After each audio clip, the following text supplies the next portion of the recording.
오늘 아침에는 다니엘서 2장 24절에서 35절 본문으로 아침 메시지를 나누겠습니다.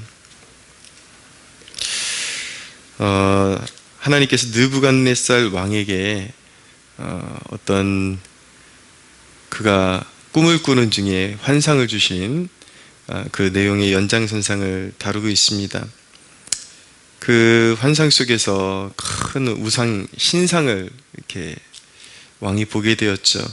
그것을 이제 다니엘이 이제 하나님께 기도해서 응답받아서 그 내용을 이제 왕에게 풀어주는 대목입니다. 느부갓네살 왕에게 미래에 대한 어떤 계시가 주어졌다라는 것, 비록 반쪽이지만 하나님께서 그에게 그런 어떤 통찰력을 주셨다라는 것, 이 대목을 우리가 주의해서 볼 필요가 있습니다. 나라마다 그런 어떤 지도자에 대한 그런 전설들이 있죠. 옛 그런 왕들, 그런 어떤 제국의 창시자들, 그럼 굉장히 비상한 그런 어떤 전설이 존재하고 있다라는 것을 알게 됩니다. 비록 그런 전설들을 액면 그대로 다 믿을 수는 없겠죠. 인간이 각색하고 그 어떤 한 인물을 이렇게 우상화시키고자 하는, 신격화시키고자 하는 그런 시도들이 분명히 있었음에도 불구하고 그런 어떤 시대마다 세워졌던 그런 통치자들에게 어떤 비상함이 있었던 것은 분명한 것 같습니다. 느부갓네살 왕에게도 그렇죠. 근데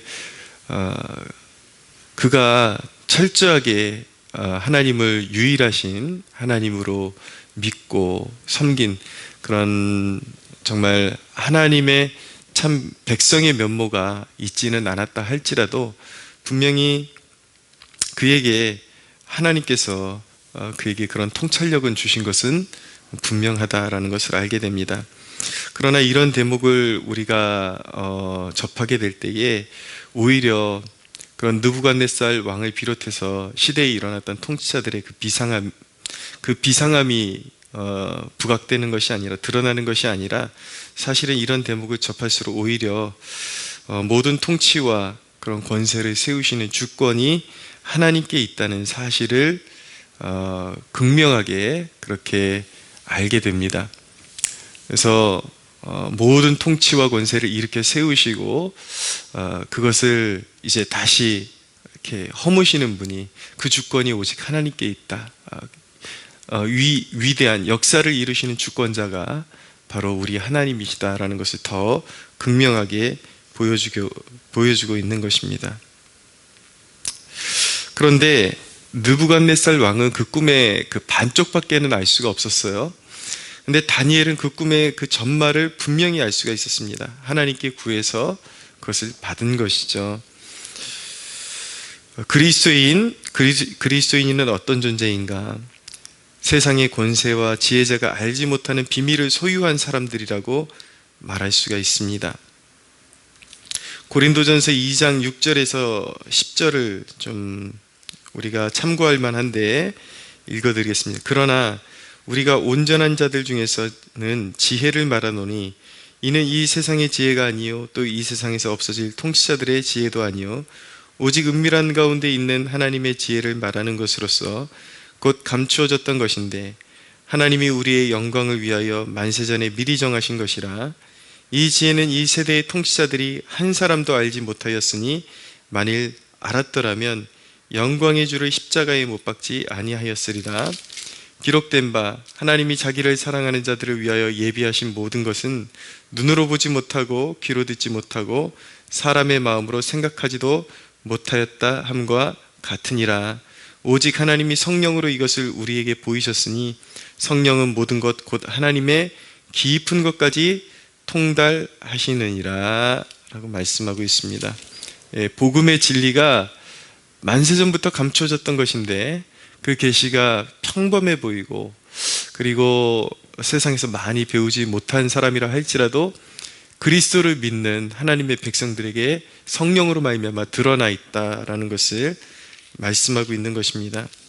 사랑하는 여러분, 이 아침에 우리가 얼마나 배운 사람이든지 못 배운 사람이든지 가진 자이든지 못 가진 자이든지 만세전부터 우리의 이름을 생명책에 기록하시고 어둠에서 빛 가운데로 불러내셔서 복음의 비밀을 알게 하신 하나님께 감사할 수 있게 되기를 바랍니다. 이것은 세상의 통치자들이 알고 싶어도 알 수 없고, 세상의 그런 권세자들이 취하고 싶어도 취할 수 없는, 취하고 싶은 마음조차도 가질 수 없었던 감춰져 있던 비밀인데 오직 성령으로 말미암아 우리에게 나타내 보여주신 것입니다. 그러므로 그리스도인은 어떤 의미에서 세상의 모든 흐름을 이미 알고 있는 자요, 그리고 종말을 분명하게 알고 있는 자라고 말씀드릴 수가 있는 것이죠. 우리는 다니엘과 같이 어떤 꿈을 막 비상하게 해석할 수 있거나 그런 건 없지 않느냐, 그런 건 굉장히 드문 일 아니냐라고 반문하실 수가 있겠죠. 물론 하나님께서 그 사람에게 부여하신 특별한 미션, 사명에 따라서 특별한 은사를 주실 수도 있습니다. 조금 더 남들보다 더 은밀한 것들을 조금 더 알 수 있는 은사를 주실 수도 있겠죠. 그러나 우리는 성경에 나와 있는 것과 같은 다니엘과 같은 계시를 거듭해서 받을 필요가 없는 위치에 있는 사람들인 것입니다. 왜인지 아십니까? 다니엘이 받은 그 계시는 우리에게 주시기 위한 계시를 성경에 기록하기 위해서 특별히 주신 계시예요. 근데 우리는 그것을 이미 다 받고 있고 그 해석을 우리는 소유하고 있는 것입니다. 그렇기 때문에 오히려 무분별하게 또 다른 계시들이 더 막 우리에게 주어지는 것이 어떤 의미에서는 더 위험한 것이겠죠. 그것은 성경에 나타나지 않은 것들을 우리가 접함으로써 어쩌면 영적으로 더 위기와 그런 어떤 문제가 있는 그러한 지경으로 이렇게 나아가는 것과 같은 것이죠.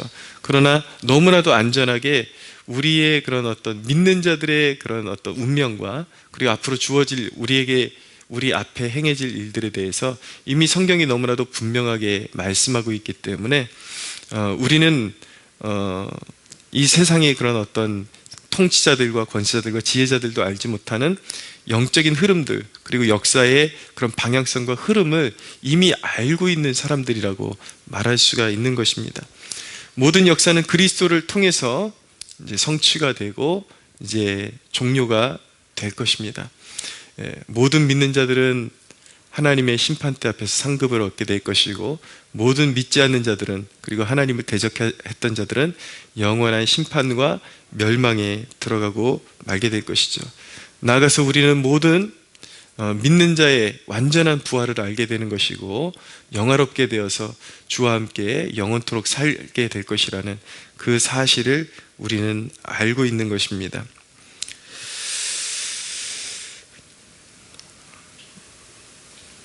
우리가 이 대목을 생각할 때 다니엘에게 하나님께서 은밀한 것에 감춰졌던 것을 드러내시는 이 대목, 그리고 우리 믿는 자들에게 성령을 통해서 복음의 비밀을 드러내셨다라는 이 대목을 통해서 우리가 신뢰할 수 있는 것은 무엇입니까? 아무리 우리가 어두운 세상 속에 살아도 하나님을 가까이 하는 그 백성들의 길을 분명히 하나님께서 나타내시고 인도하신다라는 그 확신을 가질 수가 있는 것입니다. 우리가 예수 그리스도를 영접한 이후에도 하나님을 가까이 해야 되는 이유는 무엇입니까? 누구보다도 친밀하게 지내야 되는 이유는 무엇입니까? 다니엘은 하나님을 굉장히 경외하고 친밀하게 지내는 사람이었습니다. 하나님께서 만세전에 감춰졌던 그 영적인 비밀을 누구를 통해서 세상에 드러내십니까? 다니엘을 통해서 드러내시잖아요.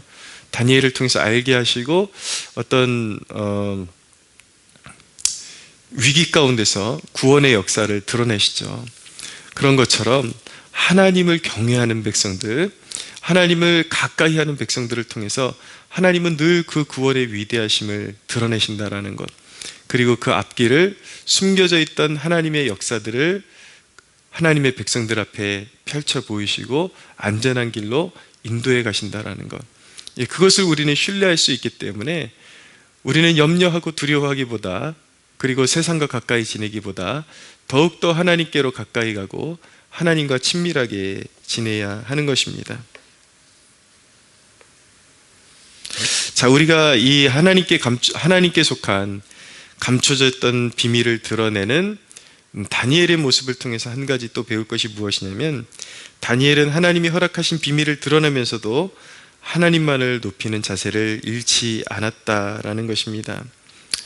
다니엘이 느부갓네살 왕의 꿈을 해석해 주기에 앞서서 그가 고백했던 내용이 무엇이냐면 30절에 내게 이 은밀한 것을 나타내심은 내 지혜가 모든 사람보다 낫기 때문이 아니라 오직 그 해석을 왕에게 알려서 왕이 마음으로 생각하던 것을 왕에게 알려주려 하심이니이다.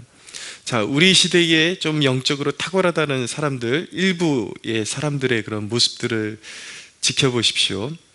마치 자기가 그 하나님의 은사를 받아서 하나님의 것을 세상에 나타내거나 치유하는 그런 권위나 어떤 능력을 부여받고도 그것이 마치 자기 자신인 것처럼 그렇게 자기를 내세우거나 그것들로 합당치 않은 명예를 취하거나 아니면 그것들로 불이한 그런 어떤 재물의 어떤 이렇게 유혹에 자신을 방임하는 그런 모습들을 보게 되는 것이죠. 마치 자기가 그런 어떤 특별한 은사를 가지고 있는 것이 자기 자신인 것처럼 자기의 능력인 것처럼 그렇게 그것을 통해서 자기 자신의 온갖 유익을 취하려고 하는 그러한 태도를 우리는 어렵지 않게 접하게 됩니다. 그러나 진정으로 하나님이 사용하셨던 하나님의 사람들의 태도는 무엇이었습니까? 거저받았으니 거저주는 것입니다. 내게 그런 능력이 있는 것이 아니라 그리스도께서 은혜로 말미암아 나에게 주신 것이기 때문에 필요한 사람들에게 거저 주는 것이죠. 그리고 그것을 통해서 그 섬김을 통해서 복음의 영광이 드러나고 그것을 허락하신 하나님께만 영광이 되도록 그 은사들을 사용했다라는 것을 알게 되는 것입니다. 우리도 그와 같이 우리에게 주신 은사들로 말미암아 하나님을 높여야 함을 한순간도 잊지 말아야 할 것입니다. 말씀을 맺겠습니다. 사랑하는 여러분, 오늘 주위를 돌아보십시오. 어쩌면 갑작스러운 그 좌절을 경험하고 삶의 의미를 찾는 영혼들을 하나님께서 만나게 해주실 수도 있습니다. 그렇게 구하십시오. 느부갓네살 왕과 같이 어떤 인생의 깊은 고민을 가지고 그 해답을 찾고 있는 영혼들처럼 오늘날 우리 곁에는 정말 인간의 힘으로 해결할 수 없는 어떤 문제에 봉착해서 삶의 의미를 찾지만 분명하게 깨닫지 못하고 막연하게 두드리고 있는 사람들이 분명히 어딘가에 있을 것입니다. 우리가 기도할 때 항상 전도의 문을 열어달라고 기도해야 하는 것입니다.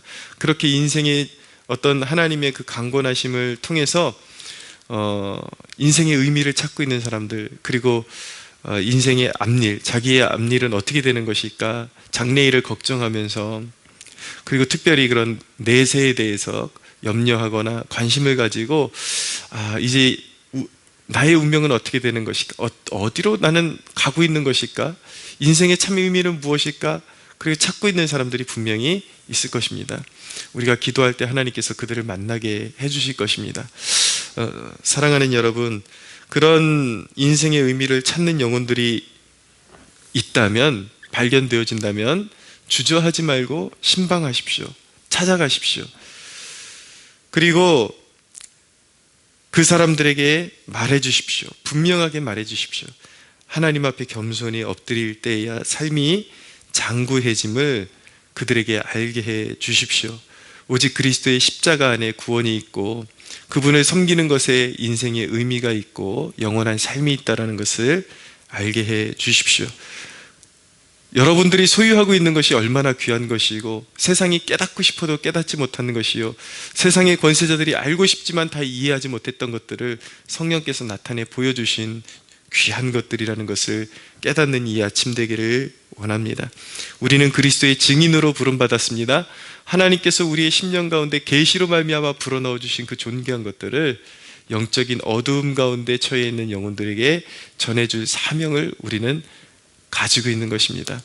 오늘도 그 사명 잃지 말고 이 사명을 등한시 여기는 자들에게 화가 있다라고 말씀하고 있으니까 이 소중한 진리, 이 비밀의 계시를 정말 갈급한 영혼에게 전해주는 그 사명 잘 감당하는 저와 여러분들이 되시기를 예수 그리스도의 이름으로 축복합니다.